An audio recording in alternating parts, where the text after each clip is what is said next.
This is a production of KMmedia.pro.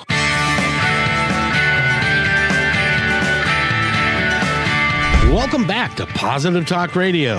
Our goal is simple: to explore evolving ideas one conversation at a time. So come on over into our world. I know you'll like it, because on today's show... Welcome to Friday afternoon. It's drive time. I hope that you get to be driving home soon, and you'll be on the road for a while, so I hope you'll stay and listen to us here on Kixie. You're listening to Positive Talk Radio, and we do 4 days a week on the radio in Seattle. So we do 3 days on KKNW, 1150 a.m., Monday, Wednesday, and Friday. And then we also do Friday on Kixie. And Eric is in charge of most of those. He's the program director for both of them, their fine stations.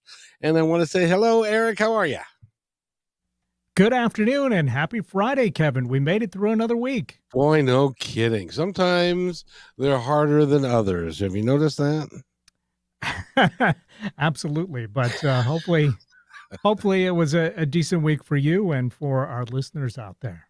It was indeed for me, and today is no exception because we're going to have a great show. If you happen to be a woman or know somebody who is close to your heart that you love as a woman, this show is for you.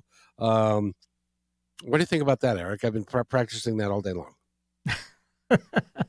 I think most of us at least know a woman, so yeah, I think that's good. I think that includes everybody.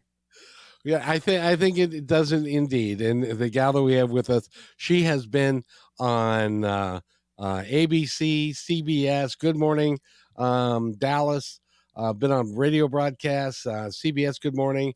She's written a book that I want everybody to go talk about, and it's A Woman's Voice Should Be Heard. Of course, in my house, the woman's voice was always heard, and very loudly sometimes. Anyway, her journey from convent to battle for women's equality. And with that, I want to introduce Aggie Jordan. Aggie Jordan, welcome to the show. How are you today, dear? Thank you. I am doing well, and I am so excited. Whenever I see you or hear you, my funny bone just gets moving. Oh. I love your spirit. I wish everybody did. You know, it's one of those things. But that's why I do Positive Talk Radio, because I just love doing it. And I love talking to people like you that we can get really in depth into some issues that affects, even if you're a man and you have and you are in love with your wife and you've got a mother and you have daughters, this is your issue as well. So even though we're going to be talking about women's right to equality and those sorts of things, it affects all of us. It's one of those, at least that's my opinion. What do you think, Miss Aggie? It certainly does affect all of us, especially today. It affected all of us in the past too. But today, with the whole issue of women's rights over their own bodies, is really people's rights over their own families. Exactly. And that includes men of all kinds, and it includes, of course, all women having the responsibility as well as the freedom to make their own choices about their bodies. Exactly. And every day I read something where somebody else has taken it away. It's a sad time that we're living in, but we are going to take the high road, and we're going to talk about what we can do. But first, we're going to go into the past, the distant past. Okay. Aggie grew up in a Catholic, Roman Catholic family home. She went to Catholic school for most of her schooling years. She got wild and crazy and decided to become a nun for 8 years. I don't know how wild and crazy nuns are, but and then she broke free from that and became an entrepreneur, and now she is working for women's rights and to help all of us know, which is the reason she wrote the book, A Woman's Voice Should Be Heard. And have I misrepresented any of that? Not a single thing. You did a great job. That's it. That's what I want to do. especially today. I want women of all ages, whether you're in your 65 plus, which they call us senior citizens, or lower, or young women. I want you to know you have the right over your own body, and you have the right to practice that. And their partners, the people who love them, have that right to respect that too. And you know where it's going to come down to? It's going to come down to local voting. That's what the real key is going to be. How about you getting out there and voting for those candidates locally who are going to make your state laws? Well, and we in the state of Washington, which is where the show is being broadcast from, are very fortunate because we are a lot more progressive than some of the, I think, what are there, 23 states now that abortion has been made illegal or restricted in a heavy way? Yes, about that. And it seems that they're getting more and more restrictive as we hear about new states where they're forbidding any kind of choice whatsoever. And there was even in Alabama a recent state assemblyman who wanted it was a state senator who wanted to actually take control over birth control pills in Alabama. He did get defeated, but it's out there. That kind of nonsense of taking over everything about a woman's body is really a challenge we all need to be aware of. I'm just curious. Why would somebody want to ban birth control pills? Because they want control. It's just a matter of power and control over women. That's what the serious part is. But why? Because they believe having more children, but not necessarily taking care of those children you have, is what should be. And that's really what I think we need to look at when we're looking at voting for people, because it's not enough just to have a child. The child must be provided for and taken care of. And that's what they're denying in most states, all those 23 states that decided to control women's freedom. Well, we have got a problem in this country, and it has to do with foster children. And we have an abundance of foster children, and we don't have a good system in many cases for those foster children to grow up and thrive. Many of them end up either without an education, and a lot of them end up in prison because of their lack of education, and they have no other way of going, and so they end up breaking the law for whatever reason. And we as a country need to, so that's one of the problems that we have that we need to solve. But creating more unwanted children seems to me to not be the best way of fixing that problem, especially since we're not, as a country, making sure that every child grows up safely and is well fed and is well cared for. And I think that's a bit of a problem, I would say. It is a problem. And interesting, you talk about foster kids. We have a charity here that's going to be honored in November called the Coachella Valley Foster Kids, and raising money. There are 2,000 foster kids right here, just in our local valley, and who need help, immediate help. And you're so right. Why are these children without parents? Why are these children, they were brought into the world, so why don't we take care of them? That's a really good question, and I don't know that we're going to have the answers today, but I think your point is correct. That we're now approaching. It's October now. We have elections in November. You should have gotten in the last week or two. You should have got your voter pamphlet, so that you can look through your voter pamphlet and look at the positions of the various candidates, and then pick the candidates that you feel will do the best job for everybody. Is that well said? That's very well said. That's what we need to do.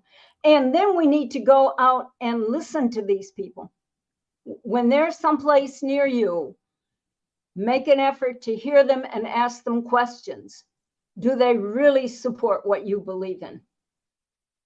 That's, I think, getting out, not only getting out the vote, but getting out to a vote that you understand is going to get you what you want is important. I agree completely. But let's talk about you a little bit. Can we do that? Okay, what would you like to know, Kevin?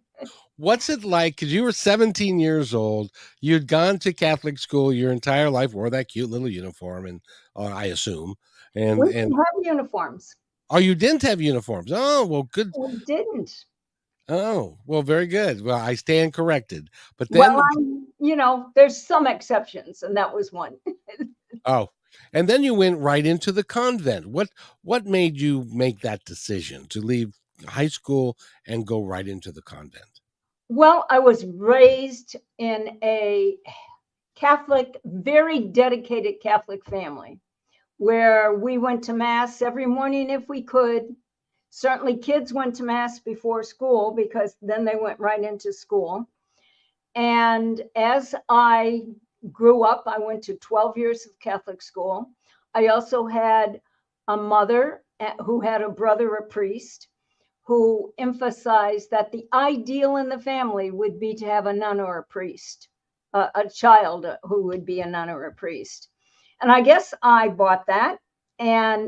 But I also thought that I was being called by God to do this, because a vocation is usually a calling. At least we look at it that way. And so I felt that I could go out and serve the people of the church I belonged to, and at the same time was serving God. So I think that's what I really did. And for 8 years, for 3 years, I was in training. And then for 8 years, I taught school. And after that, I went to the University of Notre Dame for a doctoral program. And my whole life changed. What was your doctorate in?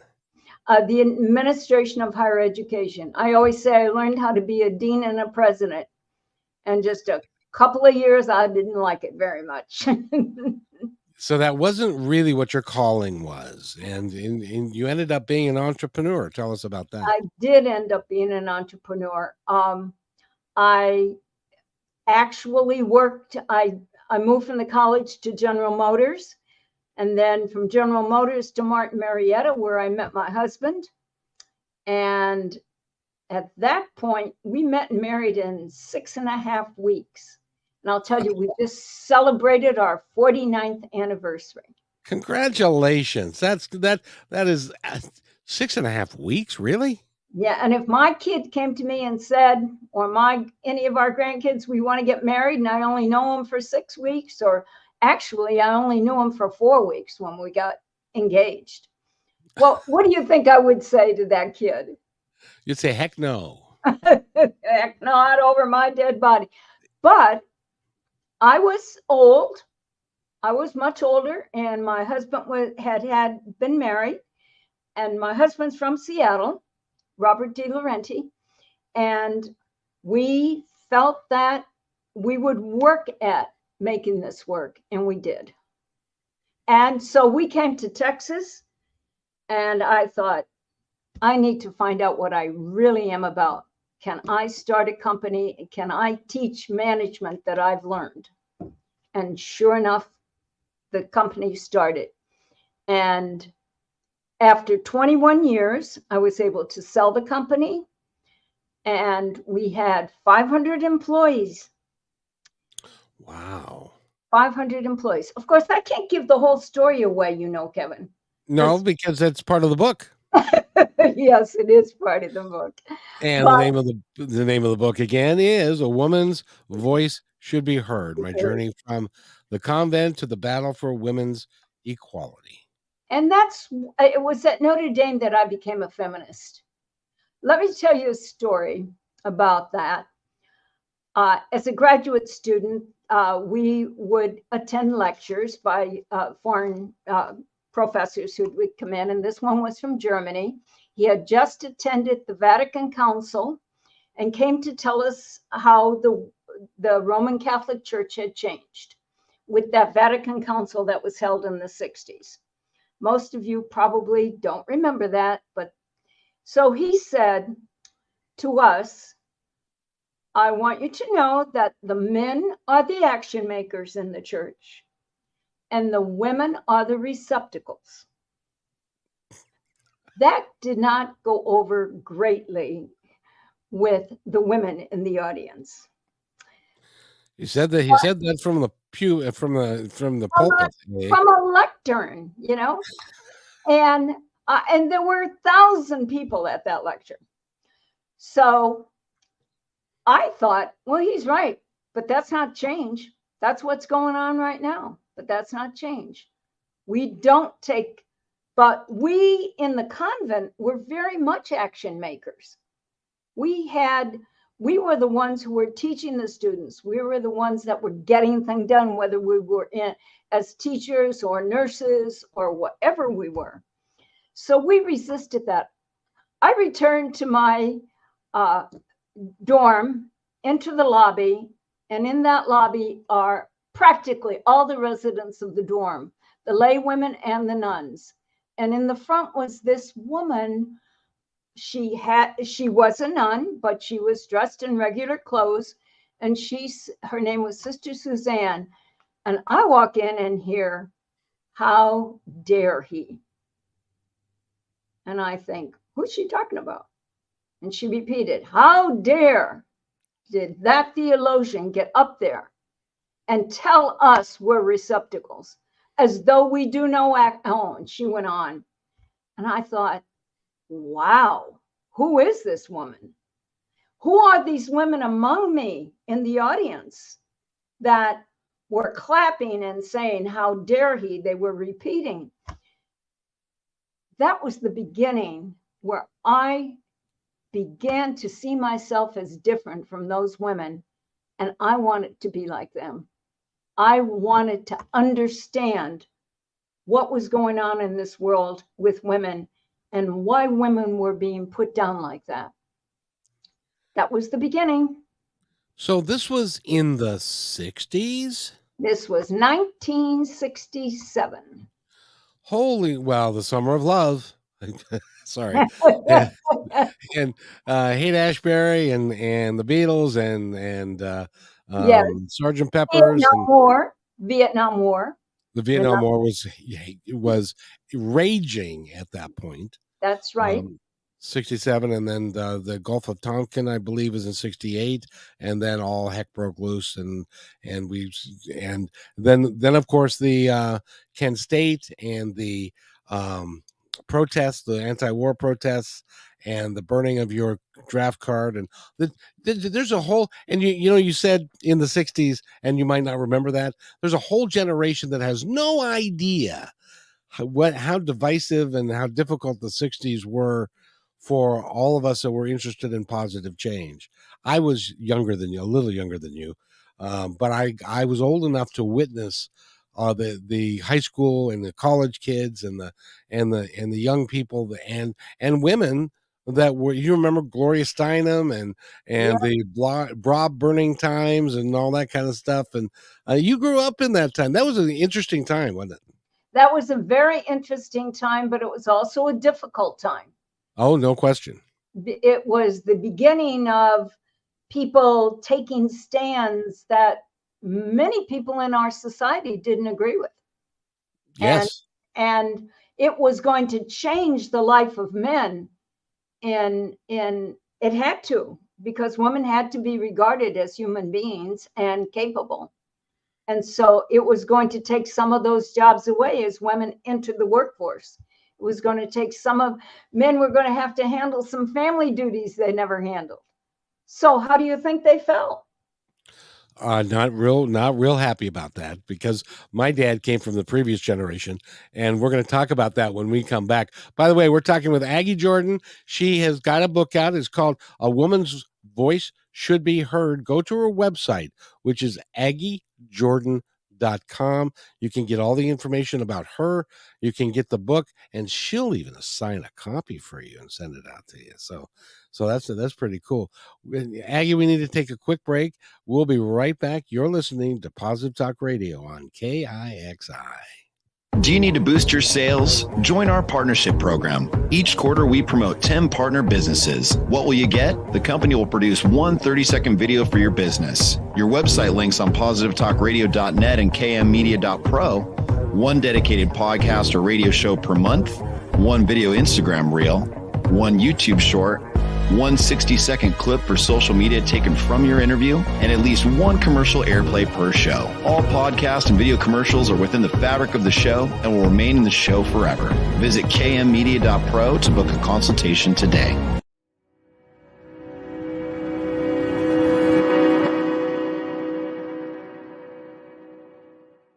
When you want to say more than words communicate, you can with flowers. Your custom boutique floral studio in Bothell, Washington is anaturaldesign.com, connecting you to nature through the language of flowers. Where your people are is where our flowers are beautiful. Your success is our goal. For being our appreciated listener, you can use promo code PTR20 at checkout to receive 20% off your order. anaturaldesign.com at your fingertips today. We believe in the power of telling your stories. We want to help yours be seen and heard. At the Pacific Northwest Collaborative Magazine, our purpose is to connect you to your community. Let's begin by celebrating the accomplishments of local artists featured in this brand new digital magazine. Here, you can learn about opportunities to creatively come together and support our local community and neighbors through the gift of art and service. If your business or organization would like to take part in this magazine, message us on Instagram at pnw.collab. You can download our free digital magazine at KM Media Pro today. Thank you to our dedicated fans. We are updating our live on-air schedule to make it super easy for you to hang out with us 5 days a week, Monday through Friday at 3 p.m. Pacific Standard Time. We broadcast on YouTube, Facebook, and live on Fridays with Kixie 8:80 a.m. Seattle Live. You can find our library to binge all the podcast platforms. We can't wait to see you at 3 p.m. Monday through Friday, starting September 4th, Labor Day 2023. And welcome back to Positive Talk Radio. It's on Kixie today, and I'd like to thank everybody for listening. We've got a great guest for you, and she's written a book. It's called A Woman's Voice Should Be Heard. She is a former nun. She is an entrepreneur, and she's a women's advocate for women's rights. And she was in business for well over, an entrepreneur for over 20 years. And I'm sure when you started your business and you walked into the bank and you said, I'd like to do a business checking account, please. And they said, right this way, ma'am, we want to take care of you. And we're going to take care of you right now. Did that happen? Maybe about the checking account, but then I got the checking account. I put my money in the bank, and then I wanted a loan. Oh, you mean you were going to run a business and you needed a loan? How unusual is that? I did. I needed a loan. And so I had all my paperwork done. I did my proposal, gave them all the data they needed. And I go in and the president says, it looks pretty good. The only thing is your husband's signature isn't on this. I said, that's correct, because my husband isn't in the business. He works for so-and-so, and I run this. Well, I'm sorry, we just don't give loans to women who are married. You have to be single woman to get a loan. And I thought to myself, so I got to divorce my husband and become a single woman to get a loan? No, that's not going to happen. So I decided then I wanted to role play with him. So I left the bank. I asked him if he would do this. He said yes. I left the bank. I went outside. I knocked on his door, came in and knocked. You know, the presidents of the bank used to sit in this glass enclosed office. Yep.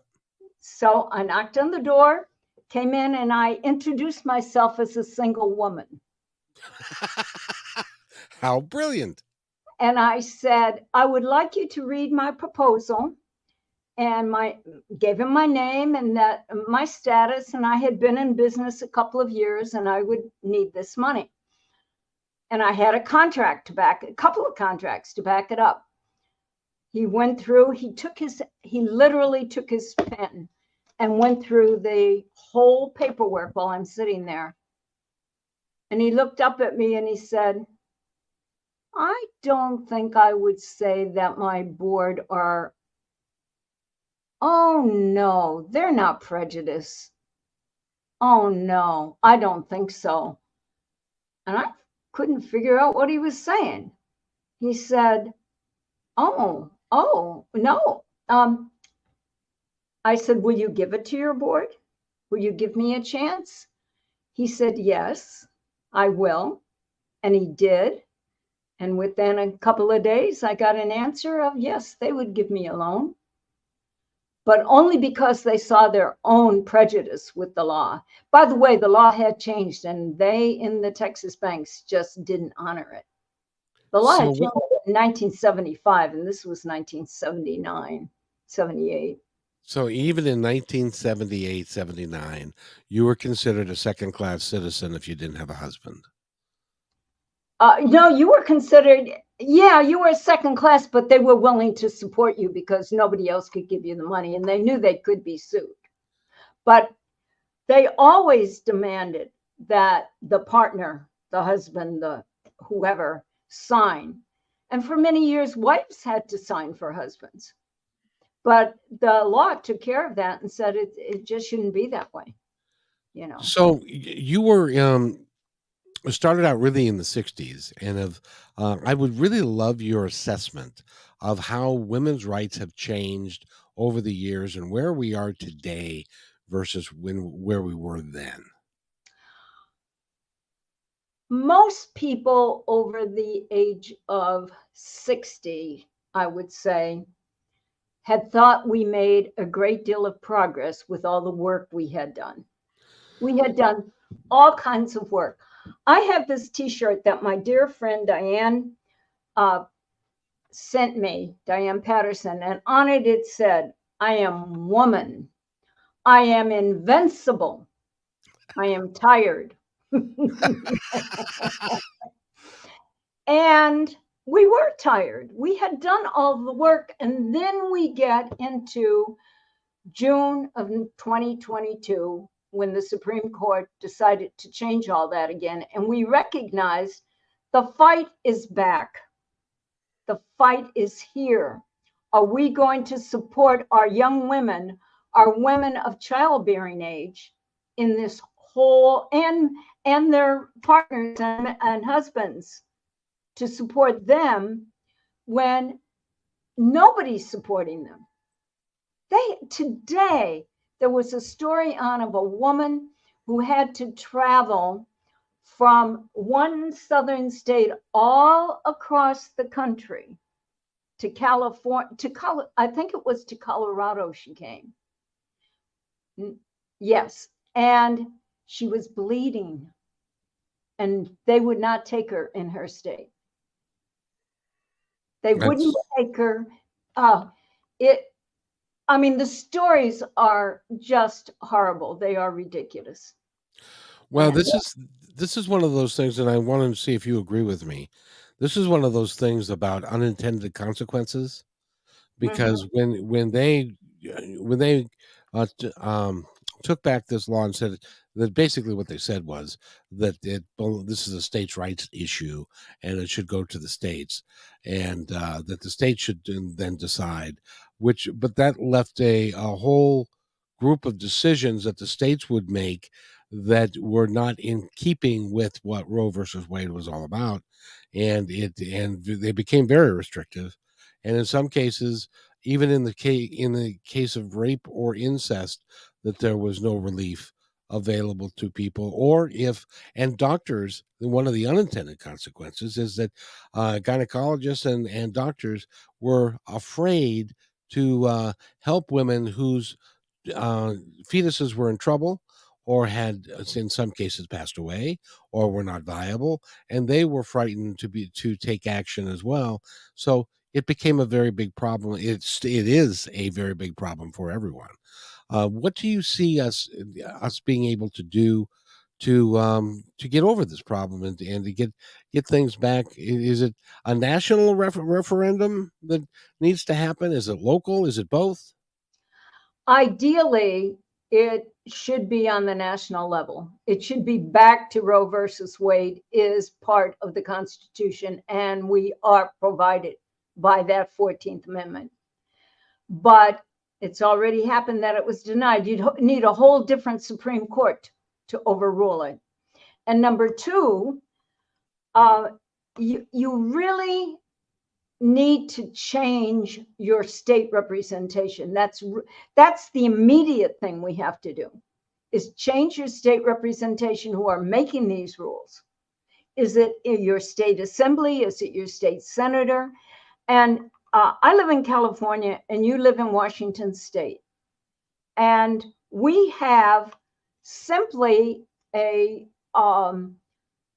good states, good assemblies, good senators who are taking care of us. But what about all those other states out there? Or what about our future? Will there be people who will pop up who will take over those assemblies? Because you never know when that's going to happen. So I think everybody needs to be on alert. I would love to see what we could do nationally, but I think everybody right now believes that until we get a Congress who are willing to deal with the problem, and I believe that would be in the election 2024, or whether we can change the representation in, and I'm not sure it's ever going to happen, in most of the states. We are definitely at odds with each other with different political parties. There's just, we don't even talk to each other. Well, that seems to be a bit of a problem, is that it's hard to get anything done if nobody talks to anybody. And so it is a very important concept. Now, I would like to bring this up, though, is that even in the states, I bring up Kansas as an example.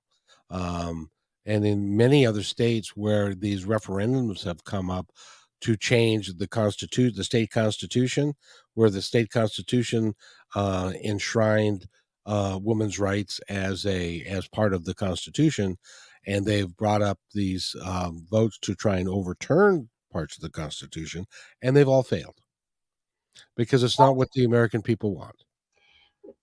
What, 80-some% of the American people think that women's rights belong to the woman. Choices belong to the families. Choices belong to the women first, over their own bodies, to the woman first over her own body. And things should be looked upon by the legislatures the way we feel, but they don't. What do you think should be done? Well, personally, what I'd like to see happen is that the House of Representatives, if that's what you want to call it these days, because they ain't doing nothing. They don't even have a speaker. They don't even have a speaker to go talk to. And I would love to see the more progressive wing of the parties take control of the Senate and the House of Representatives. And of course, you need somebody in the Oval Office who's going to sign a change like that to make and if necessary, to make it an amendment to the Constitution that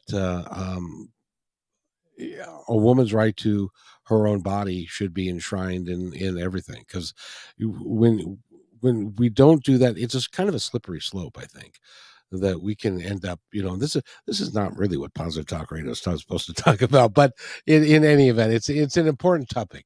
It's an important topic that we bring it out, and I would love to see it become a national, or if it needs to be an amendment, so be it.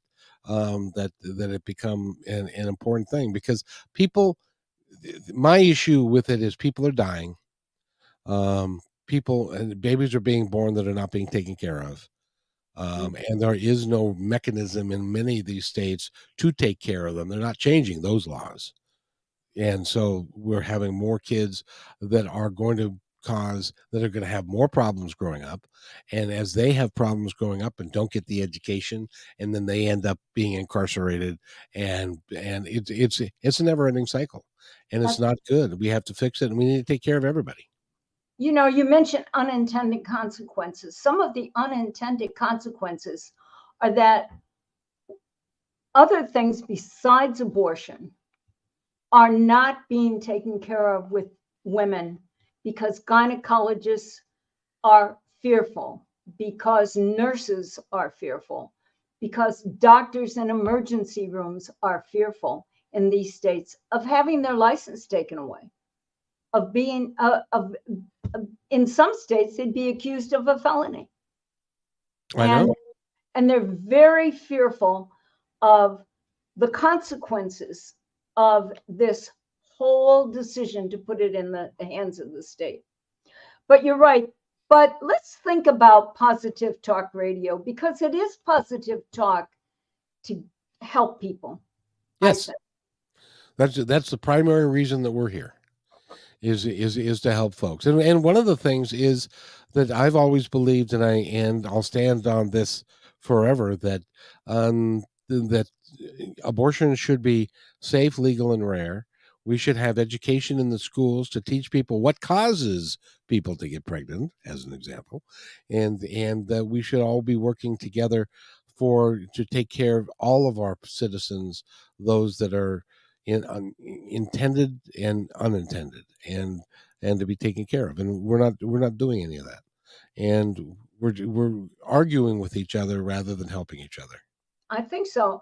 And think about this. There used to be books in the library that would educate on many, many issues, and now they're being taken away from libraries. Look at Florida, what's happening to kids. Kids are not getting the education that they need to be getting, because the books in the library, the books in the schools, the things that teachers are told they can't teach, now they can't teach sex education. And yet, in my mind, this is something very basic to humanity that needs to be done. We teach our children as much of basic things as we can, yet we take away sex education. My former wife used to work as a playground teacher at an elementary school, and she would come home and tell me what some of the girls would ask questions that they would ask her about reproductive processes, and it was scary, the lack of knowledge that these kids that were coming into puberty, and they did not know. Did not know what to expect. And parents, in many cases, now there's some parents that do a wonderful, wonderful job of doing age appropriate education about such things. But let's face it, a lot of people are embarrassed to talk about such things, or they're discouraged from doing it. Like in many states, it's just that just things you don't talk about. And so you don't do it. But I subscribe. I got to tell you, Aggie, I subscribe to the Gospel according to Whoopi Goldberg. You know who Whoopi Goldberg is? Oh, I sure do. Love her. Yes, indeed. And she's the Gospel according to Whoopi says that kids are going to continue to have sex because it feels good. That's right. That's why all humans continue to have sex. Yes. It's part of our DNA, and it's part of what we do. And so we need to be educated about that, and we really need to take care of our kids, because some of the things that she would tell me that the kids asked her, I can't repeat it on the radio, but was very graphic and very real, and they had really no idea. Yeah, no, none at all. And it shocks teachers that nobody is giving them this education. Well, yeah, Yeah. Now, I would like to mention though that you're not a one trick pony. This isn't the only issue that you're concerned about. You're Oh also yeah, right. you're also concerned about the equal pay, which I'm very, very concerned about it. Equal, equal pay and how people are solving the problem of working at home and going to work. One of the things that recently I was faced with, I went to a wedding of my grandniece, and all these kids are late 20s, early 30s, and finding that they don't like working at home, some of them. Now, some of them do, and some of them don't. And they think there's a need to socialize, and they think if women don't go into work, this is their view, if women don't go into work, they will not be recognized as management potential, as promotional material. I believe that. And that to me, I hadn't thought about that, but they thought about it, and they know if they don't get a job where they can go into work, they will not be noticed. That's right. They'll become invisible. You bet. Yes, at home. It's not going to be good at home. But you need to help me here, because you need to explain to me why. See, I know some really, really, really intelligent women, people that I would put up against any man that I've ever met, that are smart. And in many cases they're smart. They have more compassion, and they're better managers than a lot of guys that are more dictatorial. Why is it that we cannot treat each of us, all of us, equally, regardless of the sex, regardless of what we look like, who we love? In your opinion, why can't we do that? I think we made great progress with it. I really do. I think we did make progress with industry, with the government. The government has forced it in many cases. And I think many men respect their boss, who may be a woman, who is a woman, and because she can accomplish what has to be done. And they're happy with that, and they're happy with the way they're treated. Now, like everything, there are some women who don't make good bosses. Wow, but you can't. There's some men who make lousy bosses too. That's the whole point, isn't it? I mean, we're all not in one category or the other. But if we could be treated, as you say, as equals, as qualified if we're qualified, as productive if we're productive, instead of making a decision to just, well, she's a woman, we're not going to send her. I don't know if you all have read the book by Michael Crichton on Congo. That's the story of a woman who was 24, who was very active in saving the planet, and she worked for the government. And the whole story about whether men regarded her as capable. Exactly. There's another movie that came out real recently. It was about several black women in NASA. And this goes back a few years, who were very, very gifted at mathematics, and they solved problems that the astrophysicists and those guys and the scientists were having trouble with, and they didn't understand how they got it. Well, they got it, and they were the women who solved the problem to get the missiles off, the rockets off. You know? Yeah. So I think that I would really like for us to stop talking about us in terms of men and women, because we're just people. We have different bodies, we have different functions, and we do different things, but we're, at the end of the day, we're all people, and we should be working together for the betterment of everybody. I like that. That's good. And I'm glad that you are out there and you are really working to bring light to these issues that are important. Now, when you went on some of the national, I got to ask you, because a lot of people don't have the opportunity, and most of us don't. I have never.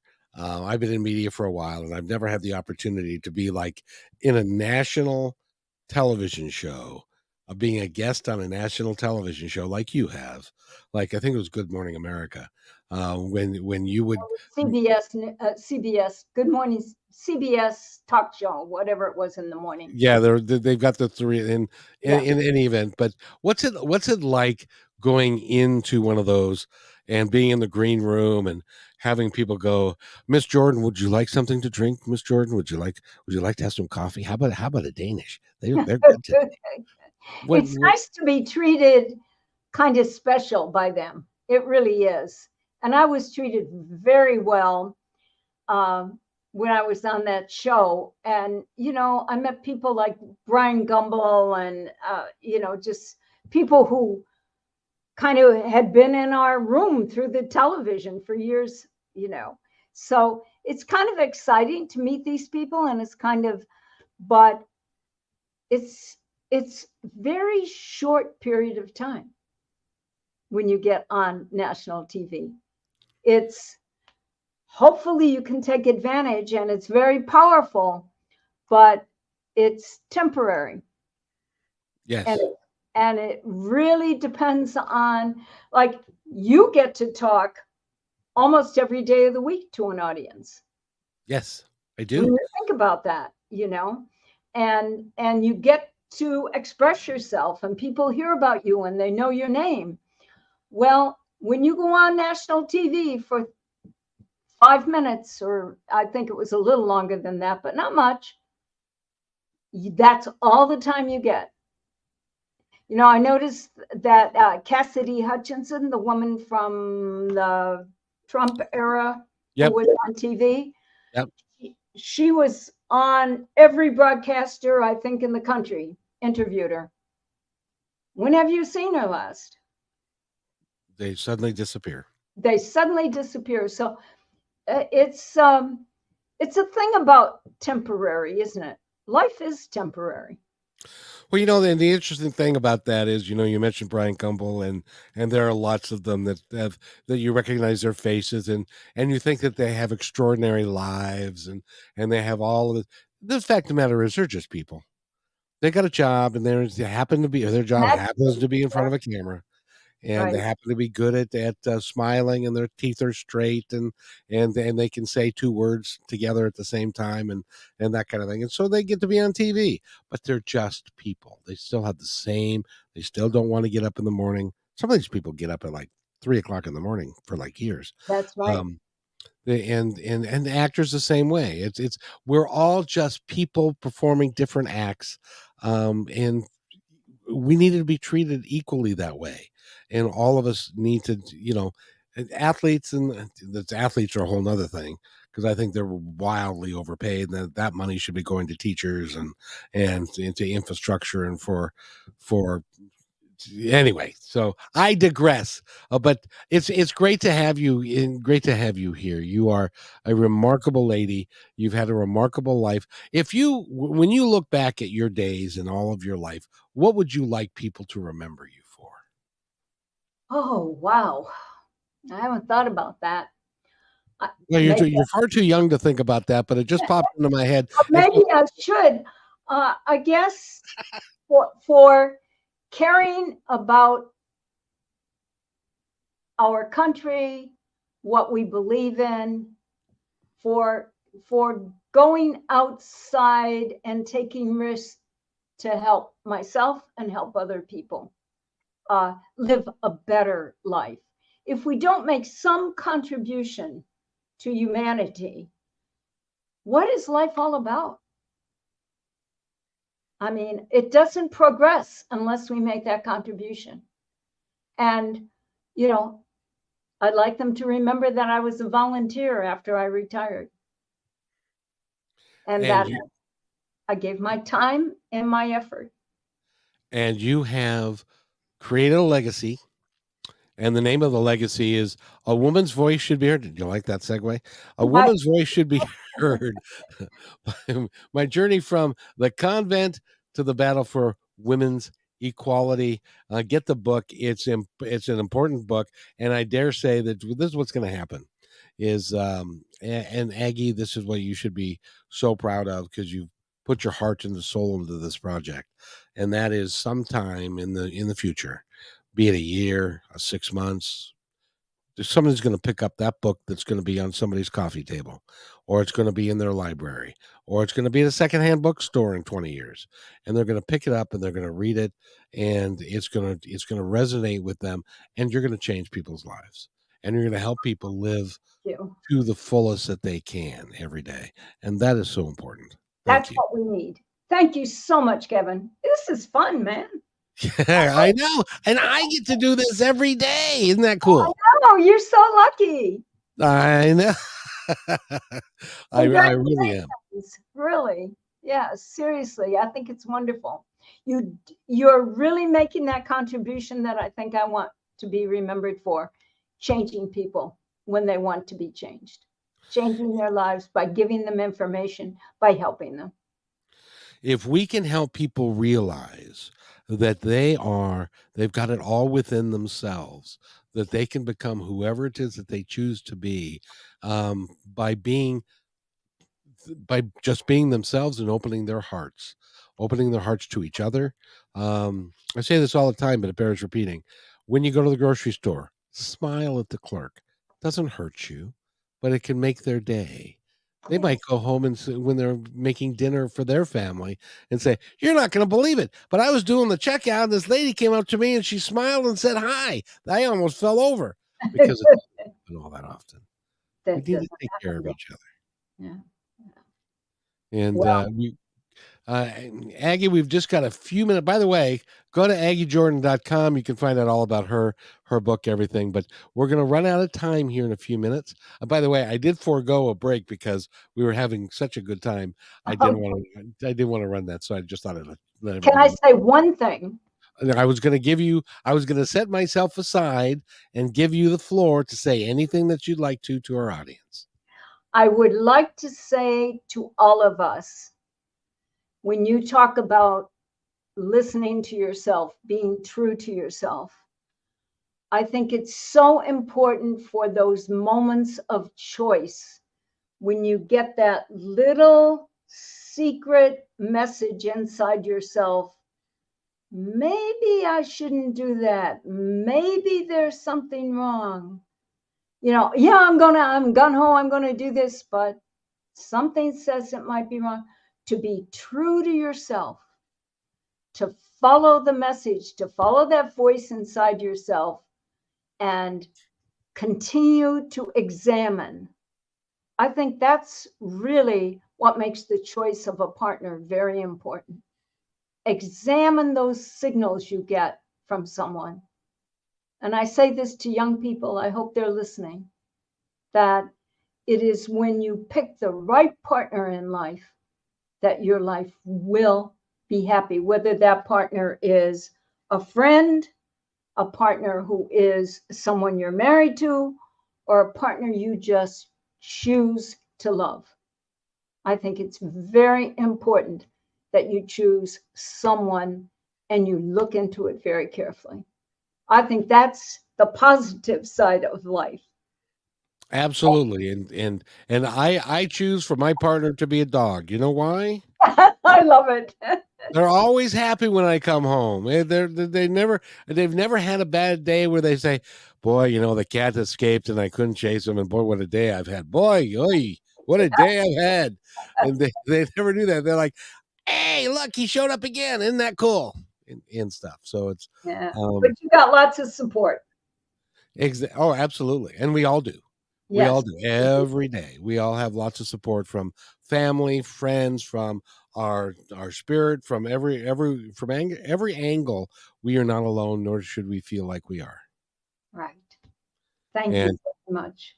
Thank you so much for being here. Aggie Jordan has been our guest. A woman's voice should be heard and will be heard in the future, I believe.